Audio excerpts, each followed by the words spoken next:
This is a story of the Great Bathroom War that occurred within my building.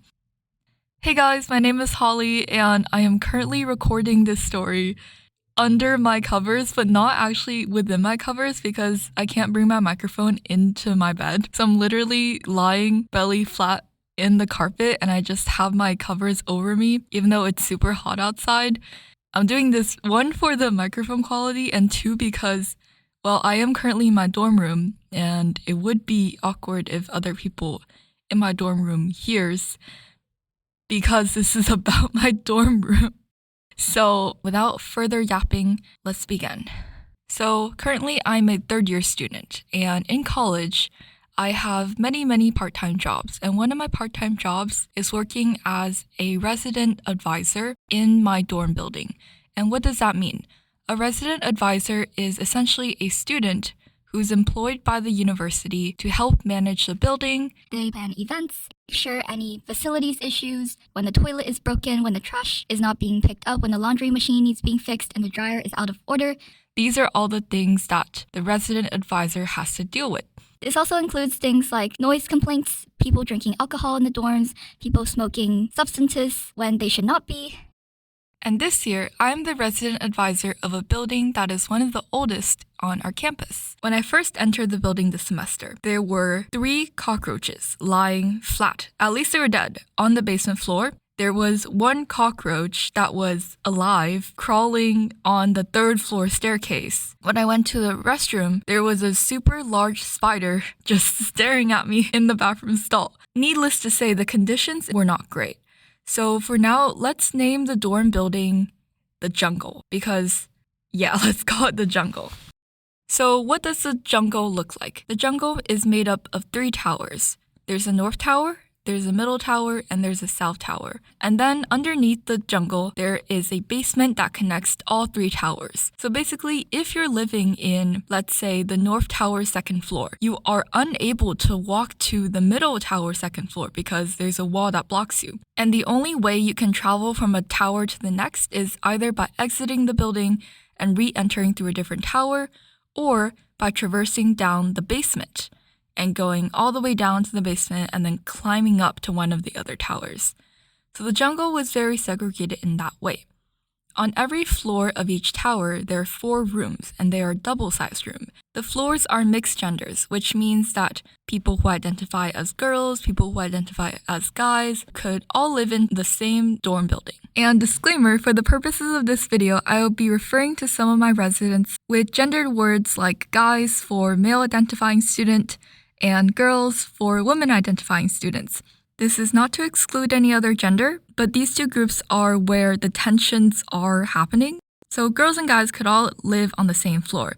And for example, on my floor, there's 2 girls who are directly to the left of me and diagonal of me, and across from me is a room of 2 guys. However, there is a catch. So the layout of the floor is 4 rooms, 1 bathroom, and that bathroom can either be labeled men, women, or gender neutral. And this story started when some of the signs do not align with the residents' expectations. To provide a little bit of background, most of the residents who are entering our building this year are second-year students. Last year, the building that they lived in were much better than the second year. One trend that I've noticed among universities is that colleges in the United States love to pamper their first-year students. So when you're a first year, the college will offer you the best experience ever to make sure you are where you belong, and that's great because the college wants to make sure that your transition year goes as great as it could be and you're provided with the best facilities that the college can offer.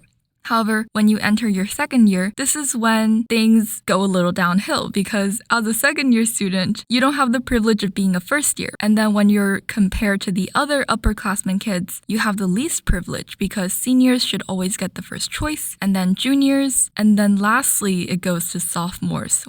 And in this case, these second years, having just went from their first year of being pampered in really good dorms, going to this dorm where they don't even have a bathroom on their floor is horrifying to them. So in reaction to this, both guys and girls began to use the restroom on their floor and ignore the signs. When I first heard about this news, it was actually from the guys who lived across from my hall, who messaged me and said, Hi, I'm in the room across from yours. I just had a quick question about the bathroom situation. The bathroom on our floor says woman, but I wonder if my roommate and I can still use it despite being men, since this appears to be the case on every floor. And then that's when I was like, wait, other people on other floors are doing the same thing? Later, in our big community group chat where all the residents in the building can communicate with each other, one of the girls sent this message. Hi, for the North Tower, is the third floor bathroom for men and second for women? I just wanted to make sure because I've seen men and women in both. At the same time, the other RA working in my building, who's my partner, also reported hearing tons and tons of residents asking her about what's going on with the bathroom situation. Why are guys and girls using the same bathroom? When it came to this issue, there were two political parties surrounding the bathroom situation. The Inclusive Party's solution is that we make every single bathroom in the jungle all gender neutral, which means that men and women can all freely enter both gendered restrooms so that every person has a bathroom on their floor. Our second political party is the Conservative Party, and they're of the opinion that men and women should both have access to their own separate bathrooms. Obviously, I'm not going to sit here and say the bathrooms in the jungle are great, because unfortunately, just like the real outside jungle, the bathrooms within the jungle dorm building is also very out in the open. So, oh my goodness, wait, my description is so funny. Okay. Yes, the bathrooms in the jungle are like pretty out in the open. So the bathroom stalls show your feet, like basically most of your feet, almost to your knees. And if you do lean from one stall and like tilt your head very down towards an angle, you can see the other person using the bathroom in the other stall. And there are cracks in the doors so that when you go to the door, you can like use it to check if someone is already using the restroom, which is like convenient, but it's also unprivate for the person in the bathroom itself. Additionally, the shower curtains are just one piece of cloth that anyone can literally flip open. There's no lock. Anyone can just walk in and then, choo, you're exposed in your naked body. Obviously, people are nice and don't go around flipping curtains on naked people, but it's worrisome. And additionally, when in the mirror, because the shower curtains are just one piece of cloth, sometimes when the water is flowing and someone is showering, the curtains can, not close all the way. And if someone is in the mirror brushing their teeth, they can see what other people are doing in the showers. I'm saying this not because I'm intentionally looking, but when I brush my teeth, sometimes you can't help but see it because the shower is right behind the mirror and you're seeing their hands and stuff. You're not actually seeing their naked body, thank goodness. But my point is that not everyone is very happy about the fact that men and women are mixing bathrooms and they don't feel safe and private, which is totally understandable and actually something that me personally, introducing my personal bias here, also align with because I'm also very shy about my body and stuff. So yeah, I mean, who wouldn't be, I mean, yeah, I'm very jealous of you people who are super confident. Anyways, so in response to that residents' inquiry in our public group chat, in an attempt to address all the confusion that has been going on lately over bathrooms, I sent a very long announcement in the public group chat in an attempt to address this situation and help my residents. So this is what I wrote. Hi, yes, unfortunately, there has been some confusion around bathroom designations. We understand that these designations might not align with everyone's needs. We are aware of the broader issues with bathroom assignments in the building, particularly with gender distribution not matching the bathroom availability. This is a known challenge given the setup of Jungle. We've communicated these concerns to our supervisor and are awaiting further guidance on any potential changes to the bathroom designations. For now, we ask that everyone in the Jungle stick to the current bathroom signs, but please know that if a bathroom on your floor does not align with your gender identity, there should be an appropriate bathroom one floor above or below you. Basically, my logic was, use the bathroom that agrees with your gender identity and don't enter the bathrooms that don't have your bathroom sign. And unfortunately, if you do have to climb a staircase above or below you to use the restroom, then please do that for now. To me, it sounded very reasonable, but there was one thing I hadn't considered. A few moments later, a resident on the 4th floor of the South Tower sent this message back to me. Hi Holly, just a heads up that actually what you said wasn't true. In the Jungle South Tower 4th floor, there's actually no men's bathroom, either on the 4th floor or the 3rd floor. When I heard about this news, I was confused and immediately bolted out my door. To put into context, I received that message at 10 p.m. at night, and I had already showered and gotten ready for bed. So I put on a quick t-shirt, my pajama pants, and raced down the floors in order to do a survey of all the bathrooms in that tower. The 1st floor, according to the sign, was labeled a women's restroom. The 2nd floor was actually missing a bathroom sign. Then the 3rd floor, which is actually where I lived, is a women's bathroom. And on the 4th floor, it was also a women's bathroom. So essentially, the guys in the South Tower actually had nowhere to pee. And yeah, I shouldn't be laughing at the situation, but yeah, they literally had nowhere to pee unless, with the exception of the 2nd floor, which is missing a bathroom sign. Clearly, this is an unfair situation for the guys. So in response to this person, let's call him Bobby. I said, Hey Bobby, you're right. Thank you for letting me know. It is late right now because it was now 11 p.m. But I will bring it up to our supervisor tomorrow, and hopefully we will have an answer very soon. Before then, because the nearest bathroom for you guys is 2 floors away, it's totally fine to use the 4th floor bathroom as a men's restroom. For women living in the South Tower 4th floor, please feel free to come down to the 3rd floor bathroom, or if you guys all agree to make the bathroom co-ed, that's totally fine too.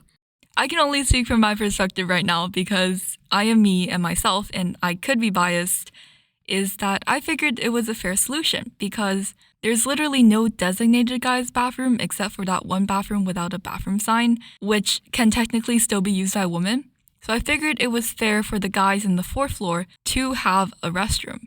The women can always move down 1 floor, it was only 1 flight of stairs, in order to use the 3rd floor bathroom. I thought no one was going to be mad and everything was going to be fine, but clearly I was wrong because just a few minutes later, I received another message from a woman who's living on the 4th floor, and let's call this person Tina. So Tina said, Hi Holly, I'm a little confused. The bathroom sign is labeled a ladies' restroom. There may be some miscommunication. Given how what started as a simple announcement is quickly blowing up into a full-blown war in a group chat full of 80 people, and also because it's kind of draining to keep trying to talk and text in a super formal/corporate voice, I just said, even though it's super late, it seems like everyone is mostly awake right now, so let's go talk about this issue in the public lounge where we can all see each other face-to-face in person and there's no barriers to communication. Unfortunately, after I sent this message, I didn't receive any response from Tina. I only got a response from Bobby, and I was able to meet with Bobby in the basement where the lounge was. I was at least able to hear more about from Bobby's perspective, his pain of having to walk down 2 floors to use the restroom, of how in the morning it's very inconvenient, things like that. So I did get to hear the guy's side of the story, and it was also really cool to meet him. However, let's be real, the issue cannot be solved when hearing only one side of the story. And especially in a situation where the guys are in a more compromised situation, it's very important that we meet with both sides. So I decided to create a group chat with both Bobby, Tina, and their roommates, as well as inviting anyone on that floor who could be affected by the situation to meet the next day in the afternoon to discuss the situation face-to-face and together. Luckily, it seems like most people also agreed that this would be a good way to go. So what happened was me, Tina, Bobby, along with their roommates, met in the basement the very next day for final confrontation. I got to hear more from the girls' perspective on why they don't want to share the bathroom with the guys and also why they don't want to turn the 4th floor bathroom into a men's restroom. Now let's stop here because you may be wondering, hey, isn't that a little bit unfair because the guys literally have no bathroom? Well, I also low-key thought the same thing. But I did hear the girls' perspective, and I could understand where they're coming from. However, here's the tough situation, because how am I supposed to find a solution that's 1, fair for the guys, and 2, accommodating for these girls whose troubles I can understand. So, obviously, one side has to compromise. And I have to give it to the guys who agreed to a compromise that wasn't very beneficial to them, but something that both parties can accept for the short term. I asked Bobby about how he feels about the current situation and whether the second floor bathroom was currently very crowded because that was currently the only bathroom guys can use. And Bobby said no, the second floor is okay, it's not very crowded. It's just the fact that they need to walk down 2 flights of stairs to, get water or use a toilet, things like that. And it's very inconvenient and it can be a huge hassle in order to walk down 2 flights of stairs every single time.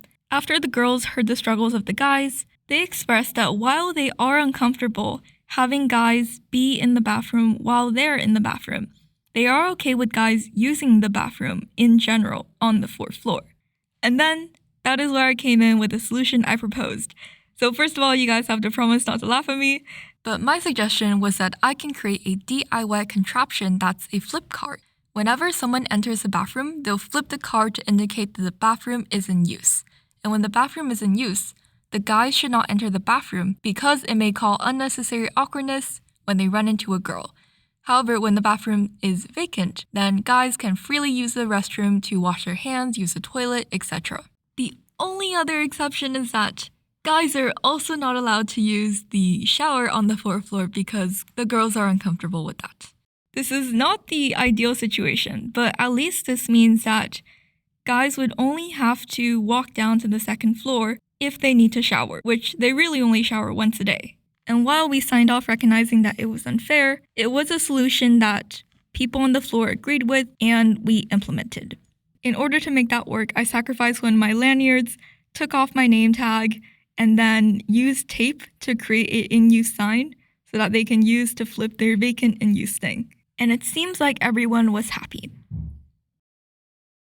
So, update. The university got back to me and we have the new bathroom designations for each of the floors on our towers, and they are distributed very fairly based on the gender distribution.